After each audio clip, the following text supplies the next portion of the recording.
Shabbat Shalom. The end of Exodus that we are reading this Shabbat is a vision of hope.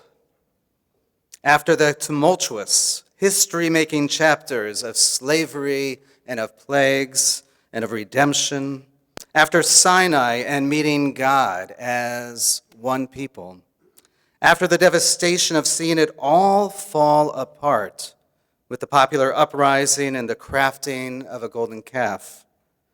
After all of the paradigm shifts and the trauma, a possibility that we can build what we seek, society as we believe it ought to be. Every person contributes to building the tabernacle, the Mishkan in the wilderness. Every person silently contemplating the past months, the different facets of narrative, of what they had all experienced, joining hands in a community barn-raising moment so that God's presence could truly dwell among them. As many here know, I have spent the past 3 weeks in Israel, and the territories that I pray will still become the state of Palestine. 9 of those days was with 20 Mount Zion members joined for a long-awaited pilgrimage. I'd like to ask, since I've seen so many of you here, those who were with us to stand, those in the sanctuary, just stay standing for a second so everyone can turn around. It's wonderful that so many were able to be here together. Thank you. And I'll mention just now as you're seated that we will be gathering this Wednesday night via Zoom at 7:30 p.m. for a chance to share some of our pictures of that experience. Cantor Spilker and I will share some of the pictures. Each person will have one slide and one memory, and then we will share. It wasn't a laugh line. It was just a way to craft a moment with clear expectations. And then we will have an open conversation and talk about our next experience, our next Mount Zion trip. Over the weeks that I was there, which was that time plus several other experiences, I found myself in some of the largest crowds of my life. And I thought about moments in our history when large numbers came together. When you think, with that many people, what are the stories behind each person there as we are joined in common purpose or sometimes cross purposes? There's actually a blessing that one says when seeing a crowd of people. It is supposed to be said when one sees 600,000 people, like the Jews leaving Egypt, like all at the foot of Sinai, like the people building together the Mishkan. Baruch atah Adonai Eloheinu melech haolam chacham harazim. Blessed are you, Adonai, our God, sovereign of the universe, the knower of secrets. Each person has a facet of the reality of a moment. And friends, right now, we are in a moment. It is complex and dangerous, and potentially 2023 will be remembered as part of our people's historic narrative. How to tell this story. How to share from 3 weeks of meetings and politics, let alone the experiences of culture, religion, and nature, a story with many sides. There is a geometric shape that is called an Apeirogon. It has infinite number of sides. An Apeirogon is also the name of a novel that I've been reading by Colum McCann that is based on the lives of Bassam Aramim and Rami Elchanan. One is Israeli and one is Palestinian. Both are fathers, and both have lost their daughters in the conflict. They are part of an organization that we hosted here at Mount Zion in 2013 called Parents Circle Family Forum. They are the only organization that prays not to have new members. New members are people who have family members killed in the conflict. And the novel is a patchwork of the story, the nature, the history, interlaced in a beautiful way to make an ultimately hopeful impression. Apeirogon, a geometric shape that has an infinite number of sides, infinite memories. Here, now, in no particular order, are a few of those sides from the past few weeks. Memories like parts of a polygon that is being formed with many sides as the story is told. A side, a memory.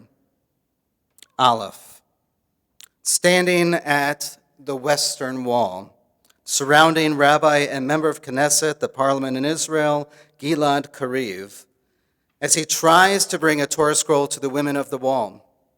Thousands of people crushed together, some singing, some shouting, some encouraging, some threatening, a moment that feels like a slow dance, a moment where the fracture among the streams of Jewish life, the ultra-Orthodox and the liberal, often segregated, are together, and it is felt in full relief. A moment that is symbolic about the fact that Israel is the only country where a Reform rabbi cannot perform a marriage, a symbol of the outrage of the lack of pluralism. Bet. Shabbat morning services in a school where Rachel and my kids attended during our sabbatical in 2008. A vibrant new community called Zion, led by Rabbi Tamar Elad Applebaum. Soulful music emanates from the congregation, comprised of Jews from every different background. Yemenite tunes, Ashkenazim, Mizrachim, Sephardic, creating a new Israeli sound, a new soundtrack in our history, 3 generations into the ingathering of the exiles, soul uplifting and moving. Gimel, walking through the museum dedicated to the life of Menachem Begin, whose decision in 1949, when he lost the election as prime minister, to accept its results and lead the opposition, helping to create democracy in Israel. His belief in greater Israel and in a Zionist thinker who influenced many in the current government, Jabotinsky, and yet his ability to make peace with Egypt is a major sign of hope. Dalet, marching with tens of thousands draped in the Israeli flag, appropriating the symbol from the right wing to be for all sides of Israel, reminding Israelis of the values of equality and justice that are in the Declaration of Independence. Hearing all of those voices sing together, Hatikva, the hope, moving, uplifting. Hey, joining members of our sister congregation, Yozma, a fast-growing community in the middle of the country in Modi'in, singing piyutim, prayer poems, and noticing that next to the ark, where the Torah is kept, just a few weeks before was placed a ceiling-to-floor copy of Israel's Declaration of Independence in the sanctuary next to the ark, which leads to this sign, a message that we held at the protest showing what liberal Judaism is bringing to the table, that democracy is a Jewish value. Self-explanatory, right? Oh. In the name of Judaism, we defend democracy. Defending democracy, that's what hundreds of thousands, 500,000 people this past Saturday night in the 10th week, the escalating weeks of protests against the current governments. Democracy, demokratia, that is what it's all been about, the liberal Jewish community lifting it up to the level of a Jewish value. In the name of Judaism, this is what we are standing for. Zion, visiting Shaul and Khalid, a Jewish settler and a Palestinian living in the West Bank, who are part of a peace-building group called Roots. It was founded less than a decade ago in 2014 by Rabbi Menachem Froman when he saw a house with a banner that was above the door. It was the banner of religious Zionism. Eretz Yisrael shayach la'am Yisrael. The land of Israel belongs to the people of Israel. And all of a sudden, his body could not move.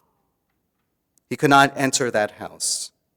And then he reached up and ripped the banner in half and rearranged the words. Am Yisrael shayach le'eretz Yisrael. Now it read, the people of Israel belongs to the land of Israel.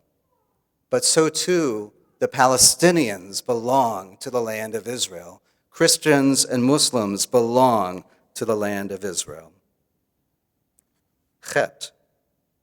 Visiting Ibrahim and Hassan in a Palestinian village called Walaja, which was cut in half after the Six-Day War, when part of the village became part of East Jerusalem, annexed by Israel, and part was left in the West Bank.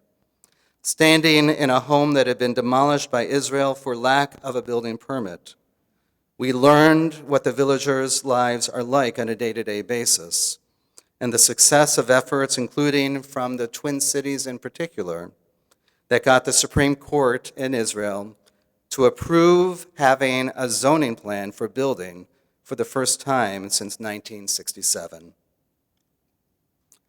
Tet. As told by former Supreme Court Vice President Eliakim Rubinstein in a conversation with 250 rabbis as part of a conference, he told of a time in 1967 when Levi Eshkol, then prime minister, was holding up a V with two fingers. Again, this was after the Six-Day War, and a reporter asked him, Mr. Prime Minister, is that like Churchill V for victory? And he goes, no, it's for a Yiddish word which means now how the heck do we get out of this? I'm sorry I don't know the Yiddish, that part went over my head. How the heck do we get out of this? That's all I know. Yud. Standing at the hill, in the hills of Beit Jala, above Bethlehem, meeting with one of the peace builders of Rabbi Ron Kronish's book that we featured in January here at Mount Zion.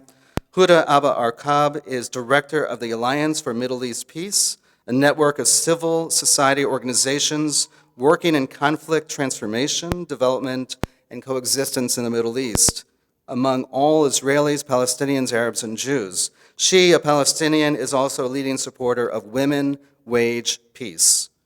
Her unbelievable tenacity, her spirit, made a deep impression on each of us. Don't give up on us, she demanded with a tenacity and a twinkle in her eye. And don't let folks who support boycott, divestment, and sanction determine the debate in the United States. We're the ones living and working here, and we want to live together. Kaf.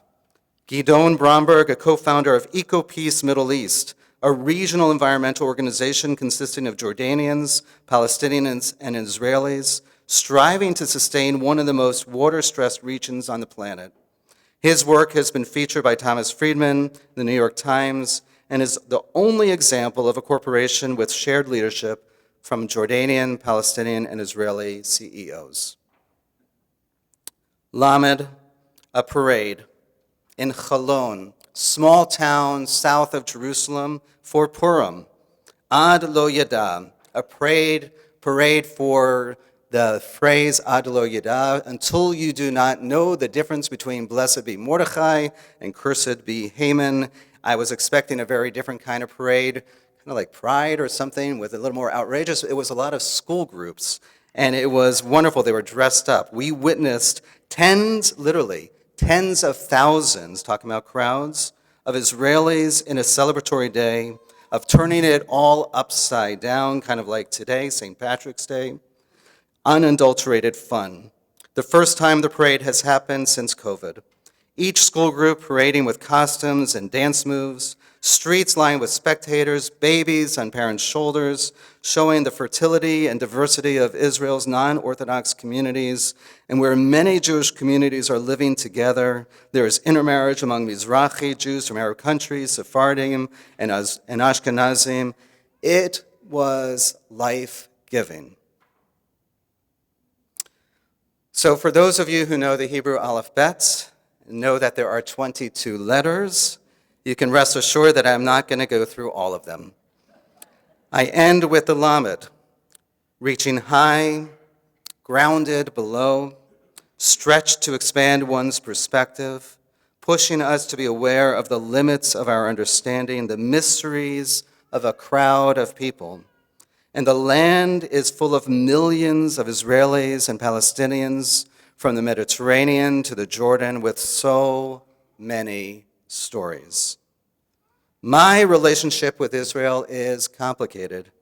There is the love of Israel, the Israel of my dreams and the people and its reality, the Israel of poetry, of art, innovation, of medical miracles, the Israel of generous hospitality, fields of red anemones, kalanayot, the desert blooming, the growing influence of progressive Judaism. And there are ways that Israel is infuriating. The sectors that deny democracy, pluralism, and justice. There was a cry at the democracy protests that made my blood hot. Busha, busha, busha. Shame, shame, shame, came the chant from the tens of thousands. Such a profound and existential emptiness and the horror, the shame of it all. We must be willing to have difficult conversations, to live with disagreement, to be open to different narratives, to move beyond pro-Israel and anti-Israel. As the head of my rabbinic conference, Rabbi Hara Person, reminded us, we actually have real enemies, those who are fighting us at the Western Wall, and those who sponsored a day of hate in the United States just a couple weeks ago, and those surrounding the country of Israel. Our internal debates are a distraction. We have to be comfortable with a large open tent. Israel is not just a dream, but a reality that is challenging, but we cannot give up on the Israel that is still possible. Mirav Michali, the head of labor, we heard her speak, quoted a famous statement by Golda Meir: "A Jew does not have the privilege of being pessimistic." The Mishkan for the Jewish people in the 75th year of Israel's existence is not yet a clear structure. We have to imagine a new Mishkan for the 21st century Jewish community that we will build, knowing that it is possible and has been done after periods of challenge and trauma is what gives us hope. May that vision inspire us. May the many sides of the Apeirogon and the stories of so many people doing holy work compel us not to give up and to keep us strong as we wander in the wilderness. Ken Yehi Ratzon. Amen.